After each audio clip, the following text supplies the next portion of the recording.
Okay, so we're ready. As we know, we made it, as we say, Ithaca at last. We are finally on Ithaca. But it is not yet time for the slaughter of the suitors. We've got several books before we get there. This is book 14, The Loyal Swineherd. We are going to meet a character probably well known, at least by name to many, which is Eumaeus. And we're gonna have some interesting things to say about him and our introduction to him. But Odysseus has made it home. He's chatted with Athena.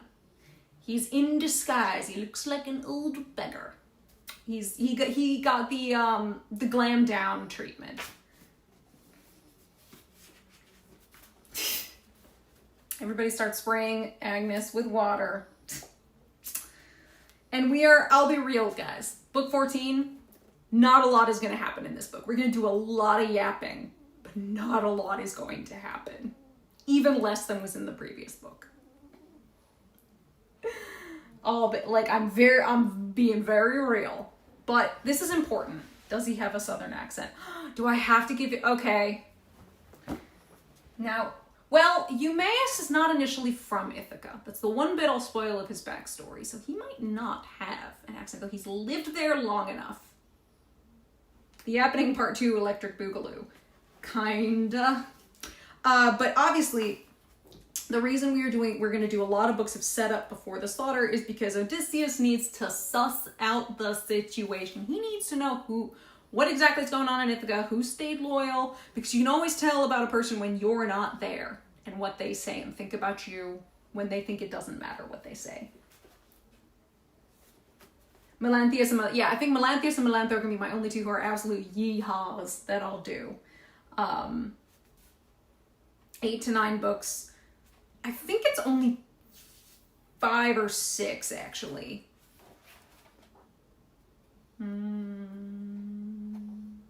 Actually, no, you are correct. It is even more. Book 22, Slaughter in the Halls. We've got like 8 books of Odysseus sussing stuff out, making his plan, figuring out what's happening, characters getting together. Like, nobody say Homer did not have his character, who's known for making plans, rush without a plan when he's learned. He needs a farmer accent. I can try. We'll see. Because, again, the one thing we will learn about Eumaeus is he's not from Ithaca, born and raised. He's actually from somewhere else, but I say no more on that. Anyway, book 14, The Loyal Swineherd. So up from the haven now, Odysseus climbed a rugged path through timber along high ground.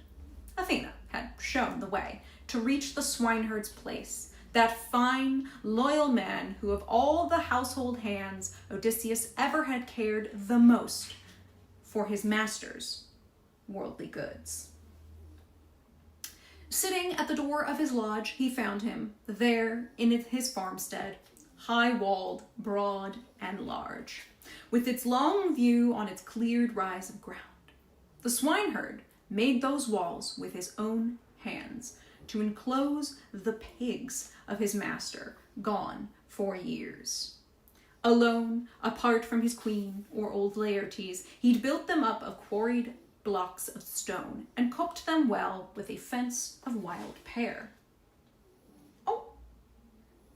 Oh, happy birthday, Birchwood! Why didn't you say earlier that it's your birthday? Maybe you did and I missed it. Happy birthday, Birchwood! I'm so glad we can do this on your birthday. I wish we were doing a more exciting book, but yay. Were there domestic pears at this time? It does seem pears were things that they planted. Now, I know there's all sorts of different kinds of pears, so I'm not sure exactly what kind of pear they might be planting here in Greece. That's actually a very good question. Why don't we see for a second? Because now I'm actually curious. That's a very good question, Clover. I would assume they have the ability to plant.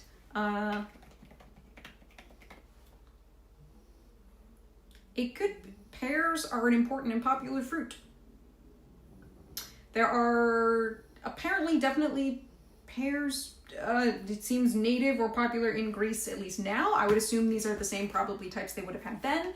And Greece was a very agricultural society. So, I mean, absolutely, when you have land that you own and you're a farmer, basically, absolutely. Oh, yes, all the good, happy birthdays. Rightfully so for Birchwood.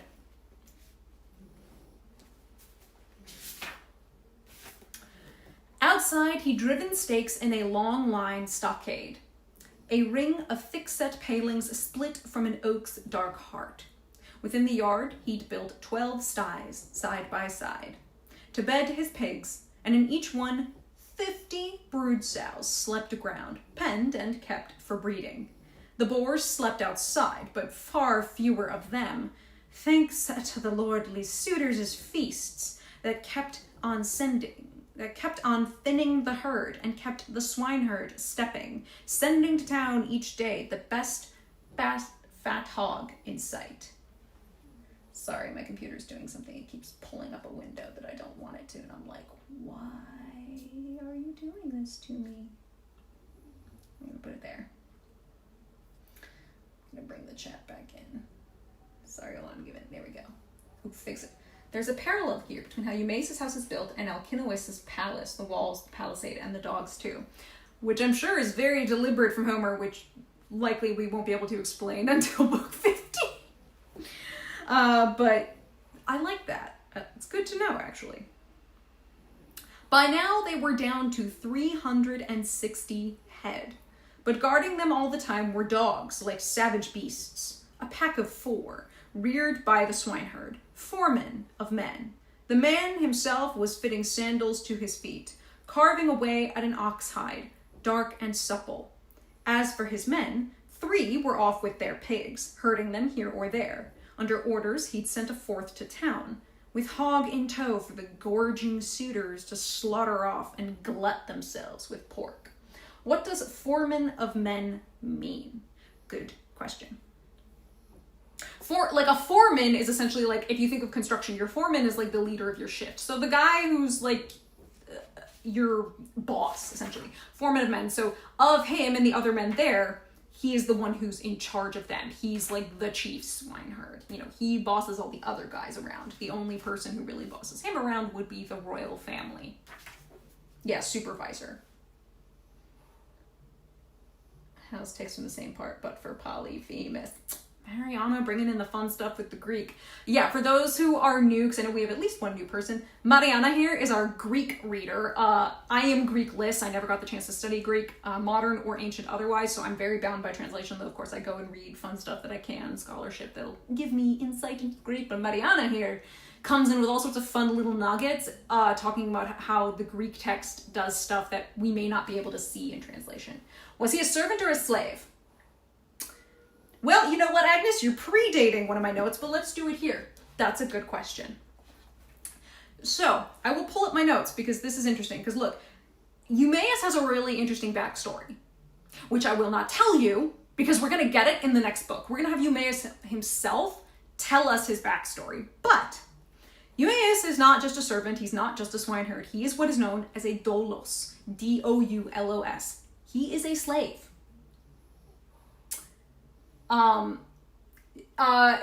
Before I continue on that, anxiety tea leaves. Why did he bring pigs to suitors? He had no choice. And he has no choice. Like, he has to as part of the household. They are guests. Yeah, he kind of has no choice in the matter. He's very much not happy about it. So he's what is known as a doulos or slave. Now, we know he is a slave versus like a free man, like just a free dude who does his own thing, because the Greeks had a whole nother word for that, which was eleuteros. Again, because I'm not going to dive into his backstory here, because we're going to get it in the next book, and I don't want to spoil that. It's a good chunk of the next book. We can talk very briefly about, like, slavery in, this would be Bronze Age or pre-classical Greece. There's plenty of archaeological evidence of slaves and slavery. I mean, in ancient Greece, from the Bronze Age through the Classical Age, they had them. This was very normalized. And this does include, obviously, like I said, the Bronze Age. And most of that evidence we have comes from, like, tablets that were found in, like, caches and stuff. I think there's a great number of tablets that came from a dig at Pylos that gave us really great insight into like Mycenaean age or Bronze Age, like Greece, and also slaves and kind of social structures. If he brought pigs to the suitors, how is he not judged for that versus... Because he doesn't take enjoy. Agnes, you're going to see, he takes no, we haven't gotten there yet, he takes no enjoyment out of it. He does it because he has to, but he's not happy about it. So, what we have found in terms of the societal or social distinctions between like slaves versus free men in the... Why does Home refer to Eumaeus as you? You are a little ahead of yourself, anxiety leaves. Give me 1 second and we'll get to that. I'm glad you asked that question though, because it's a good note. So the societal distinction, at least between slaves and free men, from what we understand in the Bronze Age specifically, was really whether or not that person was in or attached to a palace or not. So as a result, because that was really the only distinction between like a slave or a free man, it means that like unions between slaves and free men were very common, happened all the time. How they are treated and cared for. Correct. Yeah. Correct, Game Wizard. This is very different from what you would think in like the US 1800s or something. Absolutely not the same. Very much not the same. So like, yeah, unions between free men and slaves happened all the time. Slaves could own and work land. And that's what we're kind of going to see here with Eumaeus. Now, there's even more to that, but again, I can't really go too deep into it because that's spoilers for book 15. But what is interesting and what we see, at least in literature, let's look at the Iliad and the Odyssey. I mean, we'll focus here a bit on the Odyssey, is that most of the slaves that we see in the Odyssey that we are presented with are women, but there are men who are slaves as well, as we see with Eumaeus, and you can see others like Melanthios and the like. Now, what's interesting is you go on through to the Archaic Age, which is when, Homer, if he existed, or whoever is composing and writing down the Odyssey and the Iliad. It seems that the way the societal structure was in terms of slaves versus free men and all of that did not carry over to the Archaic Age. Whatever went on in the Dark Age, that's what carried over on into the Archaic Age, and then as you continue on through like Classical Age and eras and what have you. I'm doing like very surface level stuff here, but I think it's interesting because Eumaeus is known, he is a doulos. He's not like a free man. And also who we met earlier was Euryclea, who's the, as I was calling her, like the housekeeper. We hear she is in fact a slave.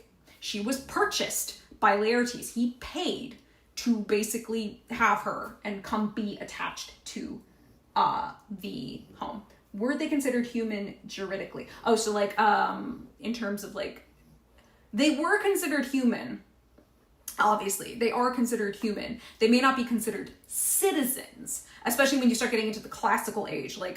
People talk about like democracy and citizenship, especially with regard to Athens, but Sparta kind of the same way, even though they had their own systems. They had very rigid definitions of who could be considered a citizen. You were still considered human, but that distinction between like human and being citizen was very different. And it does seem in the Bronze Age, yes, they were considered humans. Again, because slaves and free men are intermarrying, slaves can own and work land. Like the societal difference is really just like, are you attached to a palace? And also a lot of slaves were coming from either, as we see in something like the Iliad, war prizes. Especially in the case of women, especially in something like the Iliad, that's basically what kicks off the Iliad. And then in the Odyssey, you could be a victim of piracy, shipwreck, usually piracy, and again, also a war prize or something else. Or you could just be someone who grew up there and the king came down and said, hey, your daughter looks like she'd be a great maid or something for my wife, whatever, I'll buy her, can I pay for her or something? Or even if it's a man, be the swineherd, whatever, get attached to the palace. Yeah, bye Peg, she's done. So that was a good question, Agnes. And Anxiety Tea Leaves, I have not forgotten your question. I'll get to it in a second. I just want to read that bit first.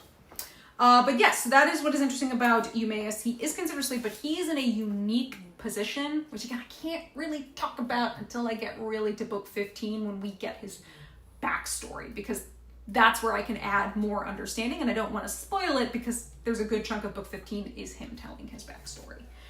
Were men taken as war prizes to work to, or was it just women? Men were absolutely taken. If they were not killed, yes, they could be taken as war prizes. Generally, when it came to conflict and combat, they were getting killed.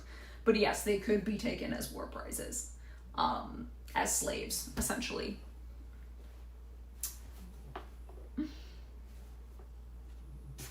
That doesn't feel right. How did I end up so many pages ahead? Ah, there we go.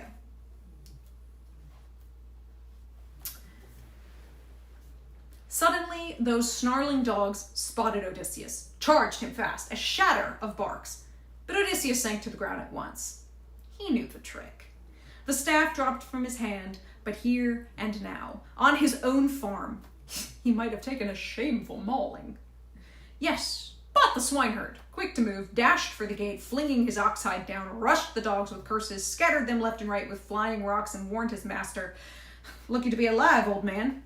Moment more, my pack would have torn you limb from limb. Then you'd have covered me with shame, as if the gods had never given me blows and groans aplenty. Here I sit, my heart aching, broken for him, my master, my great king, fattening up his own hogs for other men to eat, while he, starving for food, I wager, wanders the earth, a beggar adrift in strangers' cities, foreign-speaking lands, if he's still alive, that is, still sees the rising sun. Come, follow me into my place, old man, so you at least can eat your fill of bread and wine. Then you can tell me where you're from and all the pains you've weathered.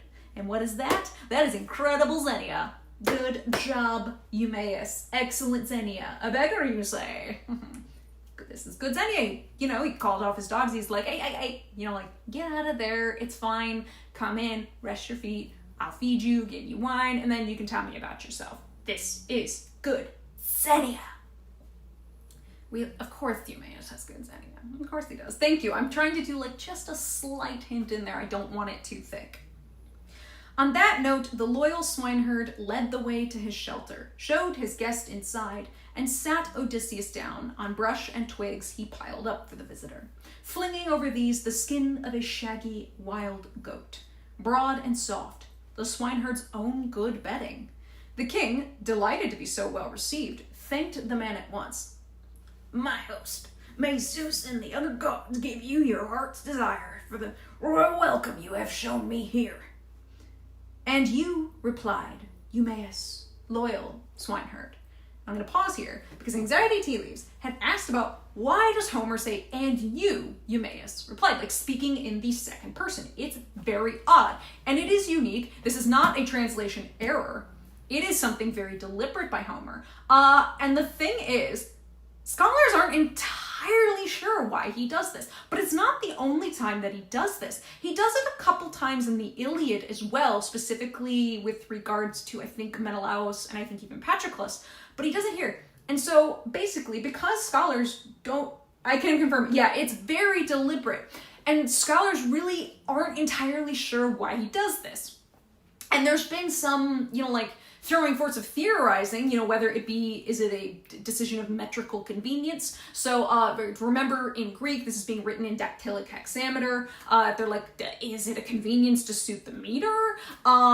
Or is it some sort of lost, like older bardic tradition that, you know, we no longer have evidence for and we don't know about anymore? Honestly, nobody actually knows why. Ancient publishing typos. No, well, it's not a typo because obviously, again, he does it in the Iliad as well in a couple places. And again, it's very deliberate where he does it in the Iliad. He doesn't do it all the time and it's only with specific characters.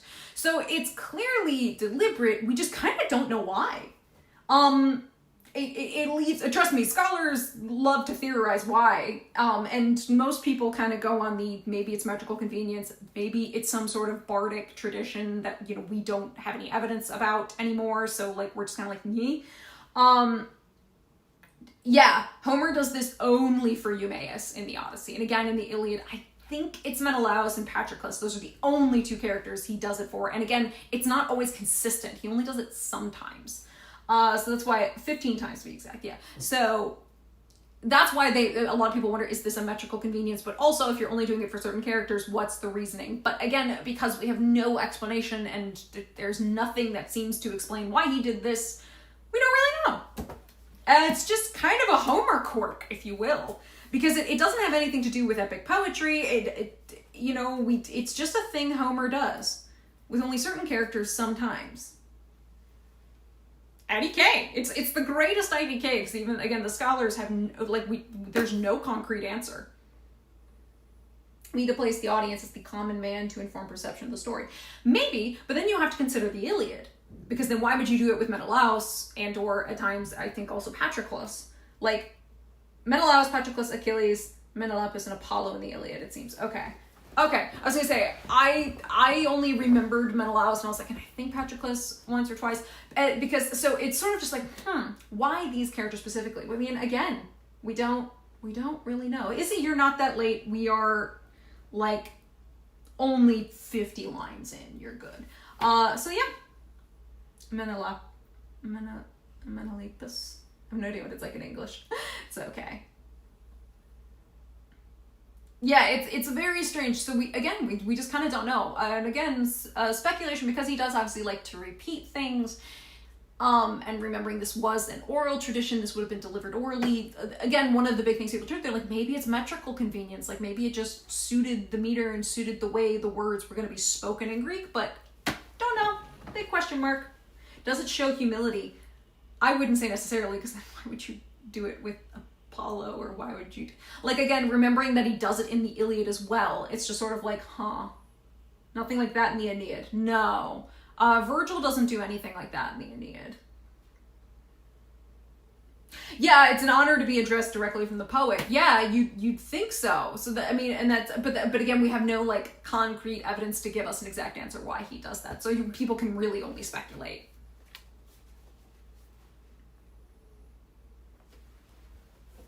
But there's nothing like that in the Aeneid, from what I remember of it. I don't remember having to think about that. Virgil inferior to Homer. I'll die on that hill, it's fine. On that note, the loyal swineherd led the way to his shelter, showed his guest inside, and... Oh wait, I already read that bit. My bad. And you, Eumaeus, loyal swineherd, replied, "It's wrong, my friend, to send any stranger packing, even one who arrives in worse shape than you. Every stranger and beggar comes from Zeus, and whatever scrap they get from the likes of us, they'll find it welcome.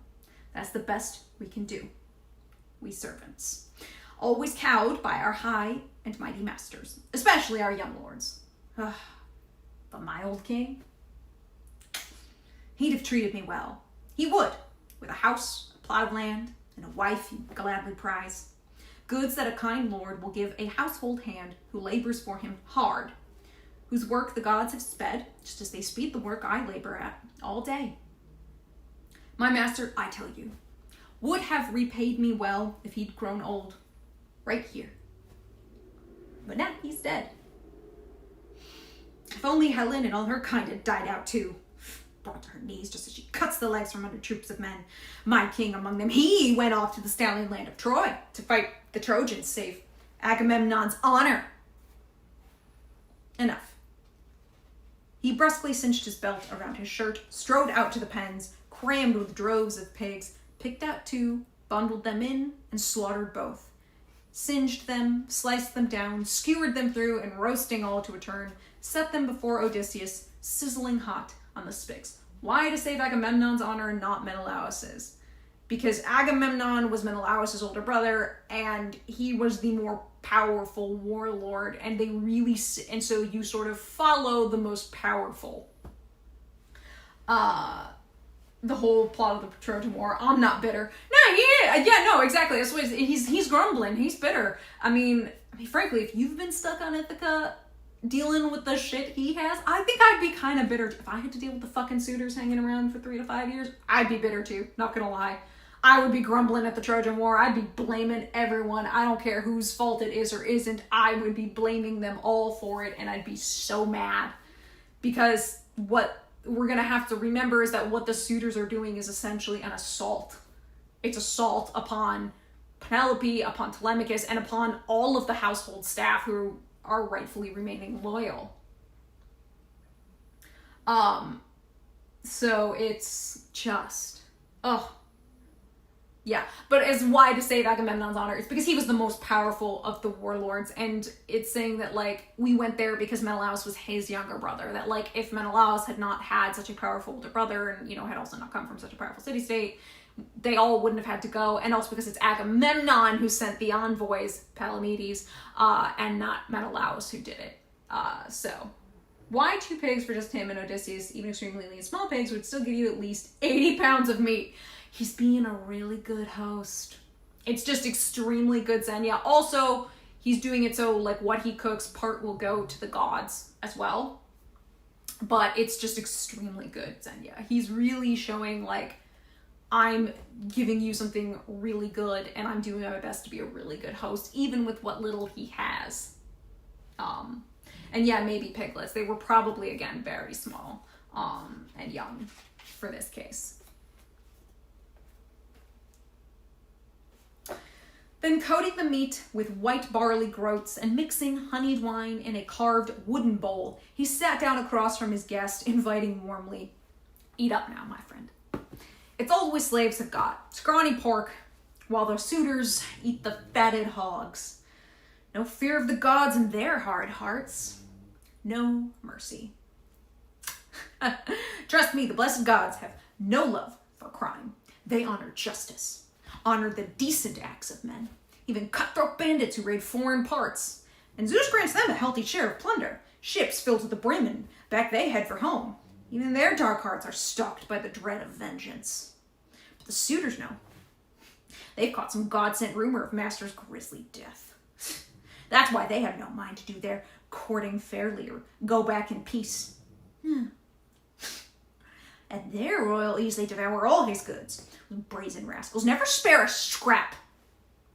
Not a day or night goes by, sent down by Zeus, but they butcher victims, never stopping at 1 or 2, and drain his wine as if there's no tomorrow, swilling the last drop. Believe me, my master's wealth was vast. No other prince on earth could match his riches, not on the loamy mainland, or here at home in Ithaca. No 20 men in the world could equal his great resources. Let me count them off for you. Dozen herds of cattle back on the mainland, just as many head of sheep, as many droves of pigs and goat flocks ranging free.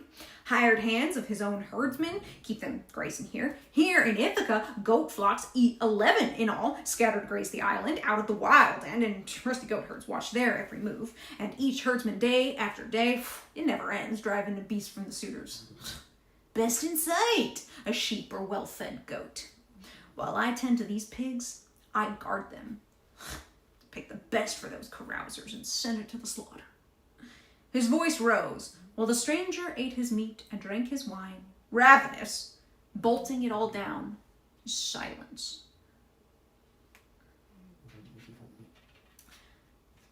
Brooding on ways to serve the suitors right.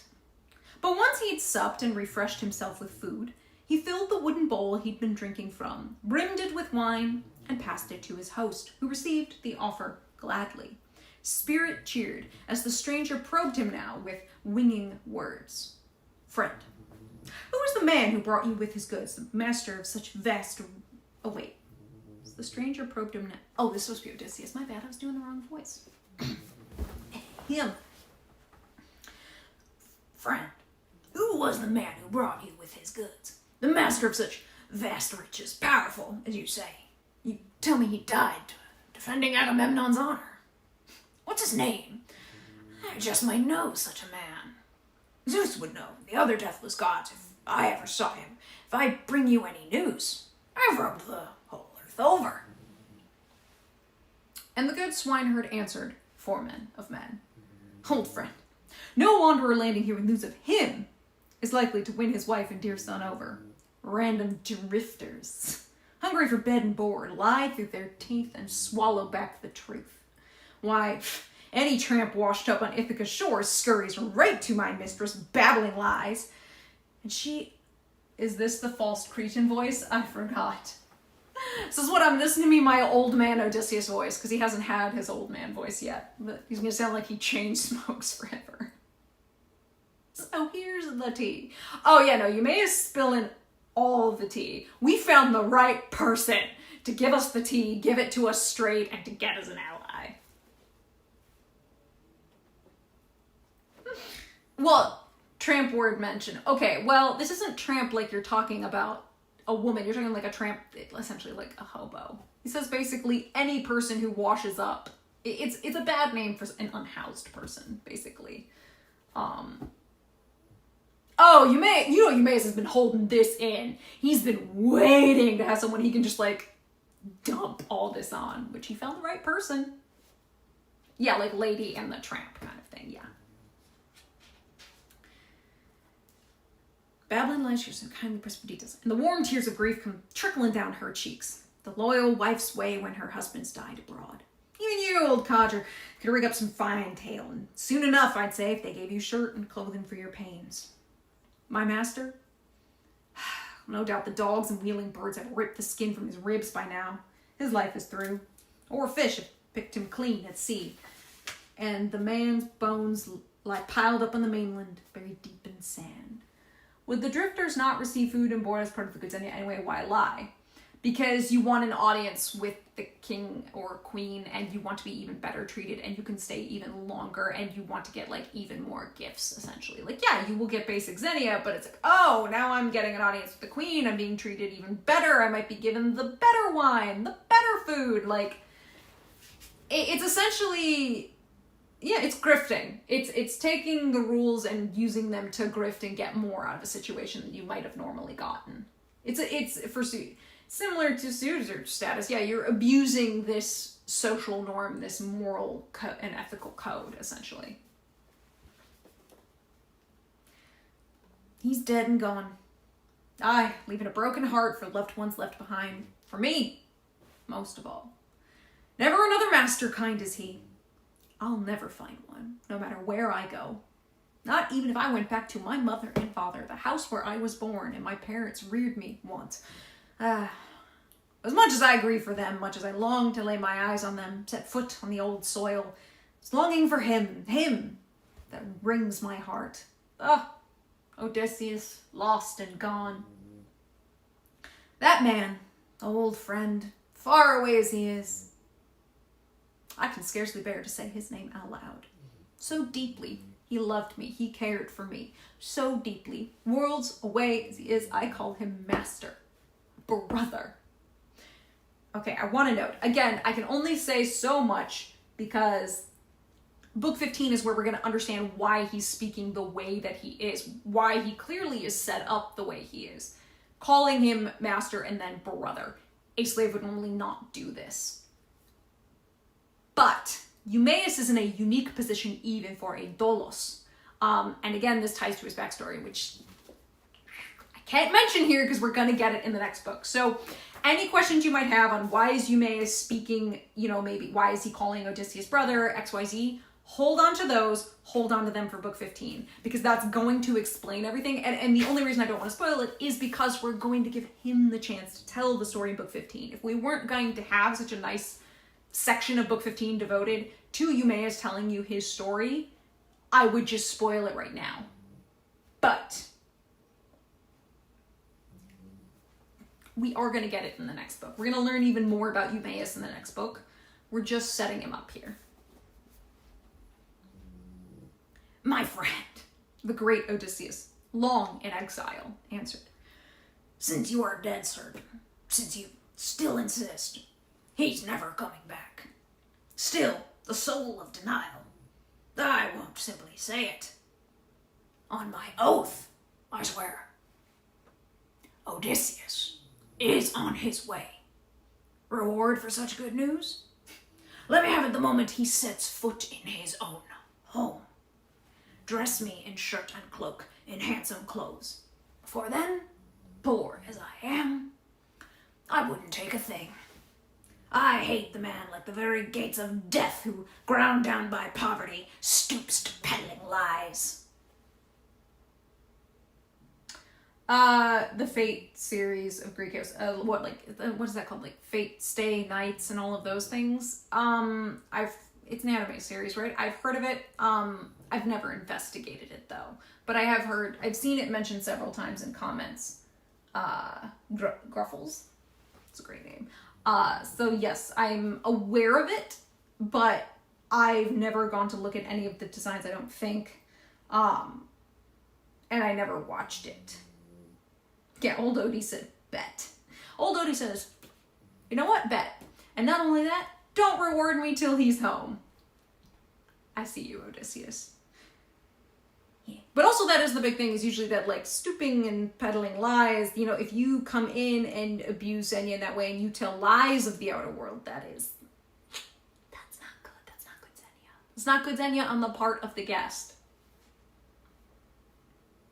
So it's just emphasizing, so it kind of ties into like why lie. Like Eumaeus is sort of emphasizing that like people are not following the rules.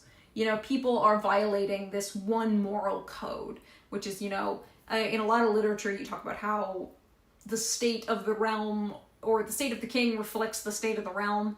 Especially if you study Shakespeare, you get in that a lot with stuff like King Lear or even Hamlet. But in this case, you know, Odysseus has been gone. All of the usual morality has sort of degraded and is not being followed, and it's all going to be set right by the fact that he has returned. Why is Odysseus asking for gifts when he returns? Is it to keep his cover? And stealthy, being like, the second I no longer have to be disguised, I want to be back in good clothes. Yeah, it's kind of both. He's being stealthy, like this is, again, remember, right now he's in an undercover op. So right now he's playing undercover. But what he's also saying is, here's why you can trust me. I wouldn't take a single gift until that man stepped foot in his house.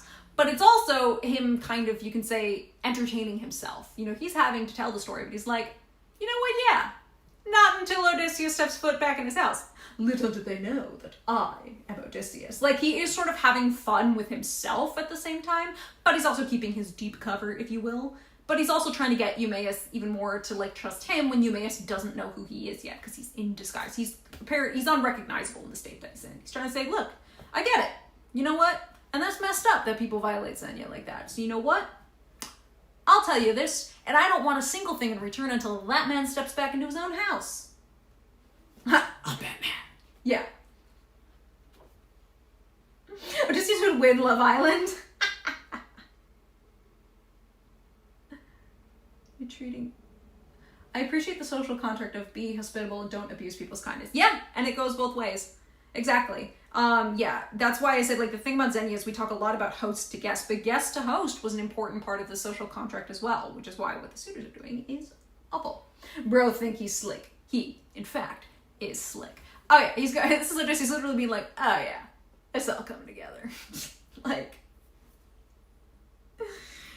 Odysseus is gonna use this whole book to essentially entertain himself. Like, he's about to spin a massive bullshit story to Eumaeus. That's because, remember, this is Odysseus in an undercover op. He's giving his undercover backstory. Like, it's kind of ridiculous, but entertaining as well. Because, man, he is slick. We sometimes forget how slick he is, and then he'll do shit like this, and you're like, son of a bitch. He's in his Ocean's... He's really in his Ocean's 11 arc. Absolutely. Kinda. Okay, yeah, the story he's about to tell is completely full of bullshit. Like, just brace yourselves. He's going to use this book to tell a story. And it's a complete fabrication. It's total bullshit. It is his undercover, like, persona. It's ridiculous. It's been so long since he's been able to get away with it. Yes, because he's had to behave... Because, I mean... Think of how he is with the Phaeacians. I mean, he tells the story, from what we understand, reasonably true. So then here, it's like, oh, I get to fuck around. And I don't have to find out because the assignment is essentially, to a degree, to fuck around. But he's also being very tactical because he's looking like, who do I trust? Who can I trust on the island right now? Like, what is the situation? So this is him, like, gathering his Ocean's 11 crew, but he's doing it in disguise. Which is, again, pretty funny. He really is the best when he's lying and being a little shit. He's kind of the funniest when he's lying and being a shit, I think. Because I think Odysseus as a character is super interesting all the way through. And his journey in the Odyssey is fascinating. Like, not even just his physical journey, his character journey. But, like, when he... Like, he's the most, almost, like, I think, entertaining for the listener or the reader when he does shit like this. Because we know he's full of shit. And it's, will he get away with it? How good of a lie is he gonna spin? Odie lying for 3 pages straight. Literally, he's going to lie through his teeth and spin a yarn, a true bullshit yarn, for like 3 straight pages. Which is why I laughed. I said, not much happens, and I really don't have that many notes, because any characters who get mentioned, we've pretty much already talked about them, and he's just gonna spin bullshit. And so it's kind of fun in that regard. Odysseus, they can never make me hate you, is true. I don't think I could ever hate Odysseus. I can get frustrated with him, I can want to smack him upside the head at times, but I don't hate him. Oh. Here we go. All right. Rubies. Oh, Rubies, did you have a questions? Did you have a question? Let me see. Yes, please remember to put the hand raising emoji if you have a question you want me to look at to try to answer, because I like, you'll get lost in here otherwise. Is telling fake stories a breach of Xenia? Lying is usually a breach of Xenia. In this case, we're in an undercover op, and he's been sanctioned by the gods to do this. Because remember, Athena is the one who has given him the disguise, set him on this way. The whole idea is that right now, morality is kind of out of joint. Again, if we consider that Xenia is the one moral constant, right? And we talked about this in, I think, the previous book. Xenia is the one moral constant for the whole of the Odyssey. Everything is kind of rooted in it. And it's been the one thing that one of the things that you like cling to as part of your identity in that regard. In this case, we are coming to Ithaca, a land that is out of joint. It's out of joint because the king has been gone. And these moral constants are decaying and rotting because people are willfully disregarding them, right? Oh yeah, no, Rubies, you do not have to apologize. We're just reminding you so that, like, you don't feel your questions getting ignored. It's like, I will literally lose it in the sea of text, so that it's just to help me visually see you have a question. So the possibility that if he shares his actual identity, his magical disguise would disappear. I don't know if it would disappear, because he is going to get caught out by it, and he is going to reveal himself. So spoilers, Clover. But sorry. He is going to reveal himself to Eumaeus. I mean, he's going to reveal himself to, we know he's going to reveal himself to Telemachus. We know that Euryclea is going to catch him because of that scar on his knee, which we will then get to talk about the boar hunt. So it doesn't make the disguise go away. Right now, he's not entirely sure who he can trust. So normally if you lie about your identity or anything, is that a breach of Xenia in the part of the guest? Yes, you normally do not lie. Now, not telling the whole truth is something else. But lying is usually not good. Now, if you're thinking back to, say, the Polyphemus incident, you might be then thinking like, okay, well, he kind of lied a bit to Polyphemus. He just says, he doesn't give his full name. He just says, oh, I sailed with the great Agamemnon. But then he says, oh, Zeus dashed my ship and all this. And that part is a lie. But Polyphemus had already kind of put Xenia off on the wrong foot already by him coming in and just being like, who the fuck are you? Why are you here in my house? Which is like, whoa, that is not how you treat a guest. That is not what you do, even if they have appeared and they've waited for you in your house, which would be a polite, appropriate thing to do. So the whole point was, part of this was an exchange of information. So giving false information and lying it's not a good sign. It's not a good thing. In this case, Odysseus, remember, has been sanctioned by Athena to essentially do this, because this is the whole undercover op to take his palace back. And again, let's think of Ithaca as a land where morality is being tested and threatened and is kind of out of joint because Odysseus has not been here.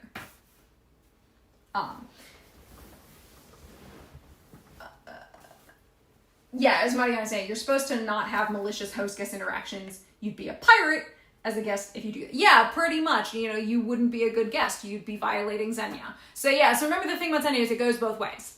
There's host to guest and guest to host. And especially if you consider this a time where, there's no internet, there's no cell phones, like, how do you get information? Well, a traveler has come. You want news of what's going on because it may not have reached you. And you don't know what this person could have seen. And if they start lying to you, it's like, well, shit, that's messed up. That could have an effect that, on that person's, how they go about their life in some way. So that's also why Eumaeus says, these people spin these pretty lies for the queen. Like, that's why he's so indignant over it. I mean, one, he's personally indignant because he's like, how dare you do that to my queen, Penelope, who is awesome. Like, what the fuck is wrong with you? But also, it's like, that's seriously messed up. Also, on a personal level, because this is her husband who she's missing, and Eumaeus assumes is dead, which is not an unreasonable assumption at this point. And also, he's just like, that's bad fucking Xenia. Like, what the fuck? We already have to fucking deal with the suitors. Why are other people doing this too? They can't spread false fun facts. Exactly.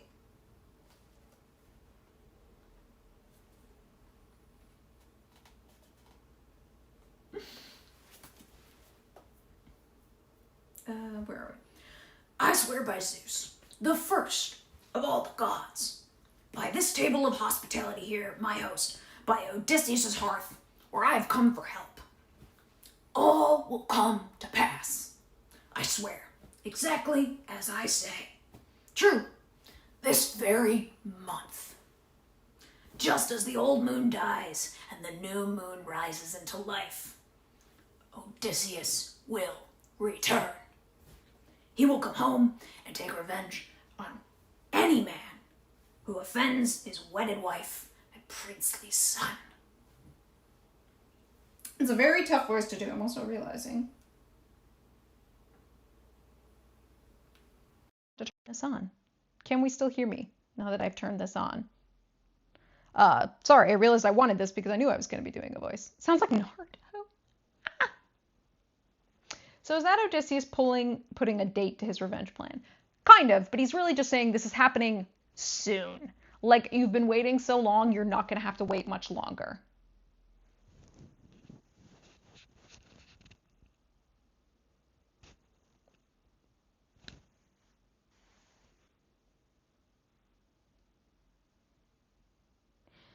The fact that Eumaeus says Odysseus is Dolos just give him a bit of a get-out-of-jail-free card, even if it wasn't for Athena. Okay, audio and video's out of sync. Okay. All right, I'll turn it off.